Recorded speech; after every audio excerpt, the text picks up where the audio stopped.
কাণ্ড যেটা হয়েছে শুধু মানুষকে গুলি করা হয়নি, এখানে আমাদের রাজার মূর্তিও ছিল 10 বাড়িতে, রাজার মূর্তিগুলো গুলি করা হয়েছিল।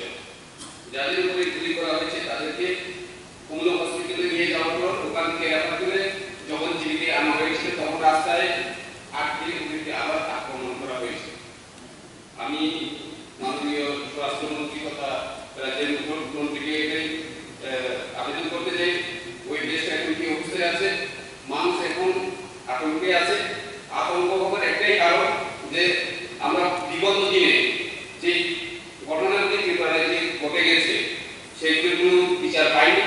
যেমন আমাদের আমি প্রথম যেদিন আমি বিধানসভাতে আমার বক্তব্য রেখেছিলাম তখন আমি বলেছিলাম যে এসডিএম সুকুরাম দেব বর্মা, সচিব Mohammad Barma, Rabi Liton, Papai Saha, minister Bimal Sinha 23 August 2016 IPF যে ত্রিপুরা লেন